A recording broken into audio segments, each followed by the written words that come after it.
Go Jackets. What is going on, everyone, and welcome to WreckTalk. And it's that time of year again. The spring game is this Saturday, April 13th at 1 p.m.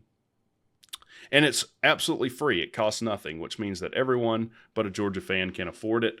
I'm definitely going to be there. I've seen people in the Discord kind of asking about a tailgate. Sorry I haven't responded to that. I will here. I don't have the time or the bandwidth at the moment to coordinate a tailgate. I think we might have done that. I think we did do that last year. But I'll definitely be around the stadium. I'll have my WreckTalk jersey on. It'll have WreckTalk on the back of it. So if you see that, definitely come up and say hi. I love talking with you guys. And it's going to be a ton of fun. I love that. It seemed like for a while Tech never scheduled a spring game at a reasonable time where most people could get in. I think even one year they had it where only season ticket holders could go, which I think is silly. Why would you limit who's going to come to your spring game when there's not going to be a ton of people there? Anyways, so Tech doing smart things. I think they're also going to have I got a text from someone, was it last night or the night before, they're going to sell some jerseys, some game-worn jerseys.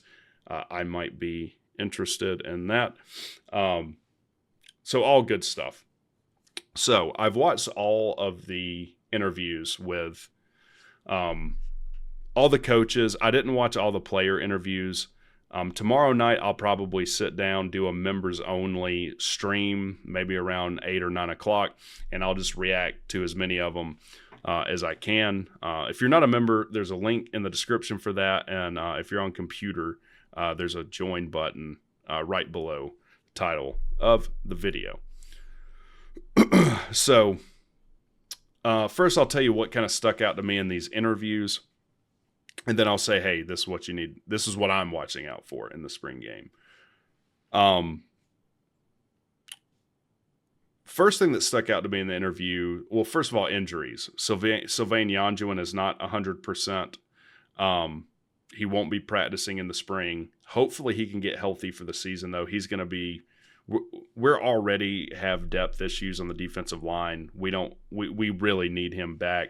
Leo Blackburn's 100% healthy, though, practicing, evidently making nasty catches over the middle. Those are key words. And look, if Leo Blackburn can stay healthy, big 6'5" kid with speed, with hands, knows how to position his body to get the ball. If he can stay healthy, he's going to have a special season at Tech. We're going to have a nasty wide receiver room with him, with Leary, with Chase Lane, with Eric Singleton Jr., Avery Boyd maybe stepping up. Like there's some studs in that room. And if he lives up to his potential, if Leo lives up to his potential, he'll be a first-round draft pick. All right, mark it right now. Take it to the bank. So it's good to hear he's back. Unfortunately, Keelan Rutledge was in a car accident. Doesn't sound like it's super serious, but it's serious enough that he's not able to practice. And evidently, we've had to move some people around on the offensive line for that. So Ethan McKinney, I think, has played guard. So it'll be interesting to see kind of how that works. But look, Ethan McKinney's a baller. He's a gamer. Our offensive line does actually have a little bit of depth. These are kids that have played together a while. So I'm not super concerned with that. I just hope the best for Keelan Rutledge. I hope a speedy recovery for him. Evidently, the running backs have been showing out. Running backs, Anthony Carey's really been been turning some heads. Evan Dickinson. Chad Alexander, a kid that I haven't heard much about. I think he was mainly a special teams player. He's really been stepping up. And then Cooley. So all of those kids are going to be fighting for the number 2 spot behind Jamal Haynes. Jamal Haynes is going to definitely be the starter, a kid that I'm excited to see for another year. But we'll have to see who wins that number 2 spot between Anthony Carey, Evan Dickens, Chad Alexander, and Cooley. I even think Norval McKenzie talked about Cooley really, having some tough runs, but, he's got to work on his consistency. He really started strong last year, then started having some turnover issues. I think that might have gotten his head and struggled some. So, but it does look like we have some depth in our running back room. That's one thing I'd be looking for. look at these running backs, particularly Anthony Carey. I think he's number 6, a kid highly recruited, kid that said he wants to come to Georgia Tech and be the next freshman All-American. If you forgot, we had 2 last year. No other team had that. We had Eric Singleton Jr. and Ethan McKinney, 2 kids we've already talked about. I'm really interested to see Anthony Carey and see how Cooley steps up out of that running back room. I guess just kind of going through the offense, we talked about wide receiver. I doubt we'll see Leo Blackburn, like I said. Be interesting to see like Chase Lane. He's kind of coming off injury. He was banged up pretty much the entire second half of the season. Christian Leary, kind of how is he progressing? I think he's changed to number 0. Anthony Carey took his number. He talked about, these players being obsessed with numbers, which I also don't get. And maybe it's because I'm an old fart now or I'm becoming one. But it was so nice back in the day when you could just look at a player's number and you knew exactly what position he played.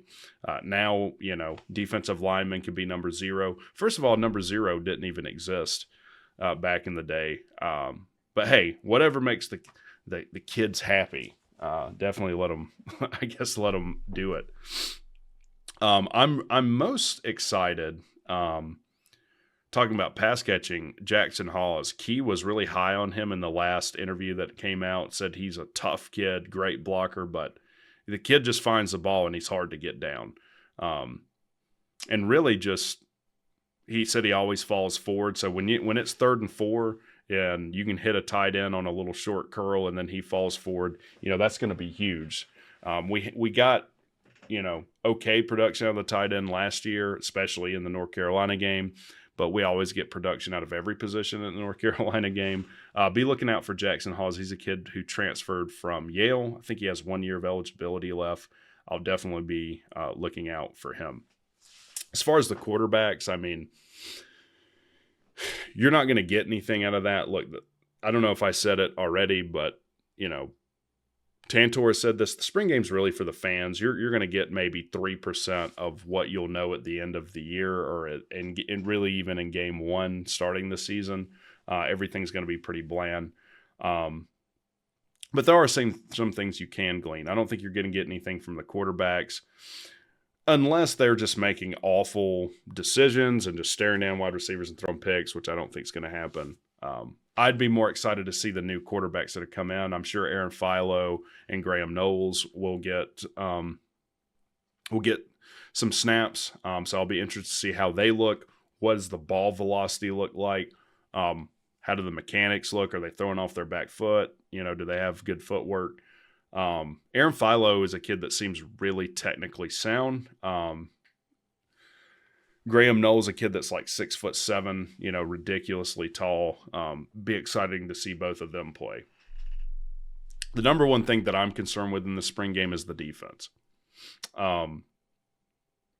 We had the worst Power 5 defense in the country last year. One of the worst defenses we've had in memory, and that's hard to say coming out of the Collins era, but we couldn't stop the run to save our lives.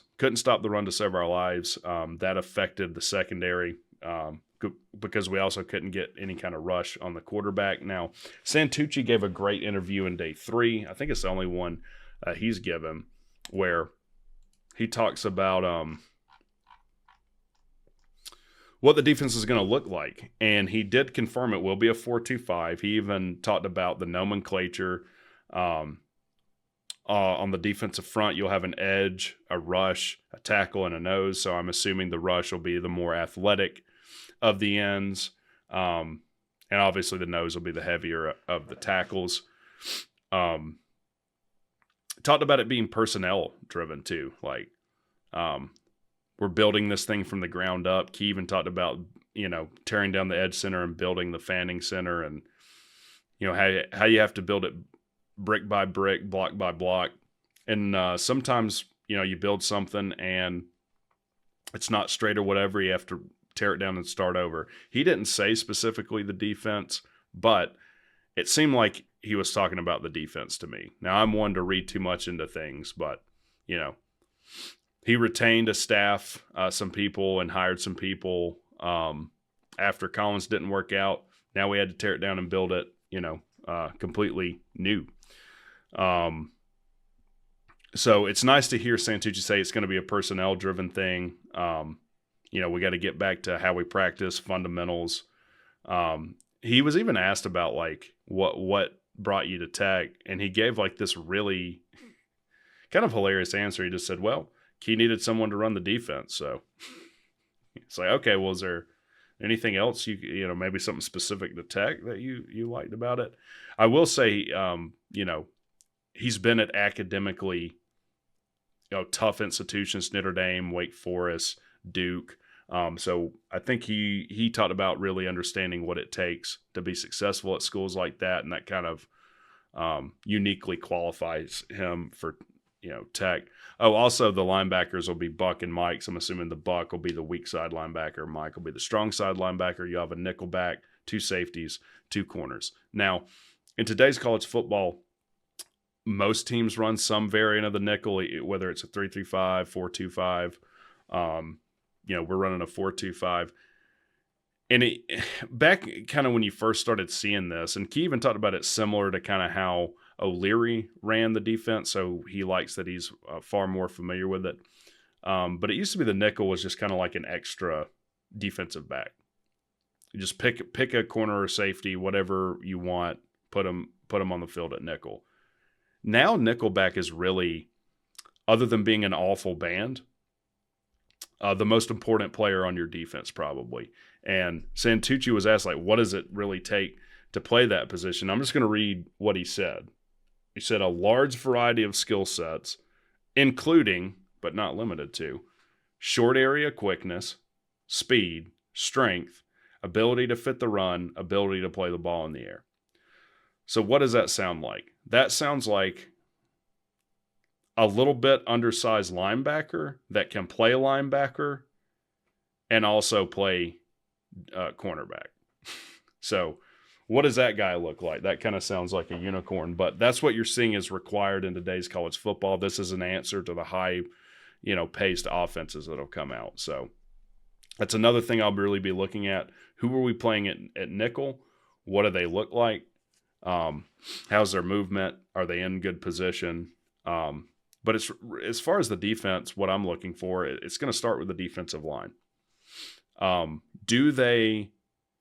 Because what they had been doing under Coleman is really they just stood up, held their man up, looked around, tried to find the ball and get to it. And by the time they identified where the ball was, it was 7 yards behind them. I imagine it's going to be completely different now where it's like, hey, especially with Jess Simpson and is it Kyle Pope? There's two new. I'm having trouble keeping track of all the new hires, but I'm sure it'll be more firing off the ball, being far more proactive, creating chaos instead of reacting to what the offense is doing. And look, he talked about a lot of improvement being done up front. Jess Simpson is a fantastic hire, and Jess Simpson was like all in on Tech in his interview. He talked about like he's born and raised in Marietta, Georgia, which is in the bordering county over here to WreckTalk. His mom still lives in Marietta. His kids are all an hour. He loves Tech. He thinks Tech is a special place, what the degrees do for kids, what the development on the field does for kids here, and really having a lot of fun with his counterpart. Let me just check that name. It's Jess Simpson and Kyle Pope. Yeah, Kyle Pope is coaching the outside of the line, the ends, and then Simpson coaching the defensive front. It's going to be really cool to see that interplay. They both talked about just having a lot of fun. And look, Jess Simpson talked about loving what he's doing. He says he's the luckiest guy in the world. Who else said that, by the way, this time last year? I think it was Buster Faulkner. So I would love to see the same success that Buster had with the offense. I'd love to see on this defensive line. So be looking out how does the defensive line play, especially against Tech, who has a good Tech's offensive line that has some depth, that has experience. Are they able to get any kind of pressure? Are they able to get to the ball? Are they able to make things happen? Obviously, next, linebacker. Evidently, E.J. Lightsley is coming off injury. I think he just recently has started taking live reps. I know Santucci said it's a work in progress. There's a lot to be learned. Effort and Tatum are both learning a lot in a newer system. But as far as what I'll be looking for, I'm looking at Effort, Tatum, Lightsley, and Jackson. Those are the 4 players I'm looking at. And again, are they in position? Are they getting to the ball? Are they letting the ball come to them? What does their coverage look like? Are they stuck in the sand? Are they moving dynamically with the routes and what the offense is doing? That'll be the second most important thing. Number 1, what does the defensive line look like? Number 2, what do the linebackers look like? What does their movement look like? What their angles look like? How athletic are they? Etc. So really the whole defense in general. I'm not near as obviously I'm watching the thing, but I'm watching this to see what the defense looks like. And look, if they look awful in the spring game, I don't think that means a whole lot.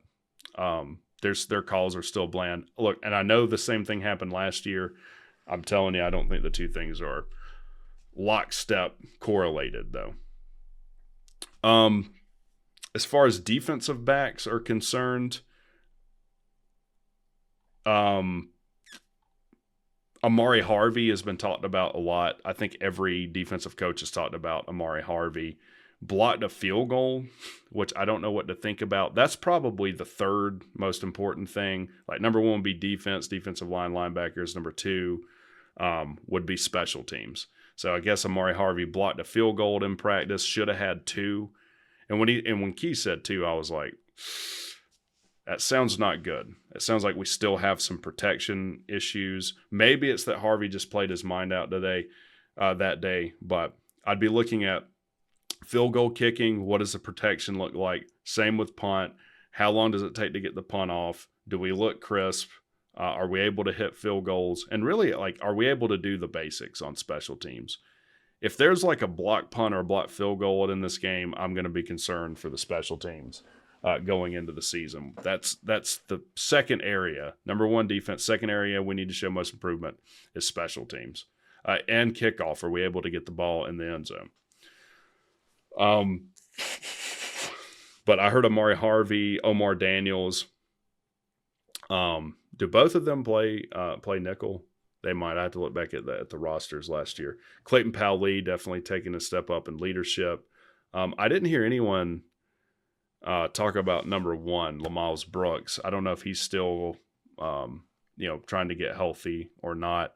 I'm not near as worried about the secondary. I think if the linebackers and the defensive line do their job, which is what I'll be looking for, I think the rest is going to kind of fall in place with the secondary. We got a ton of talent at secondary. Forgot to mention tight end Jackson Long tore his ACL evidently in a freak injury.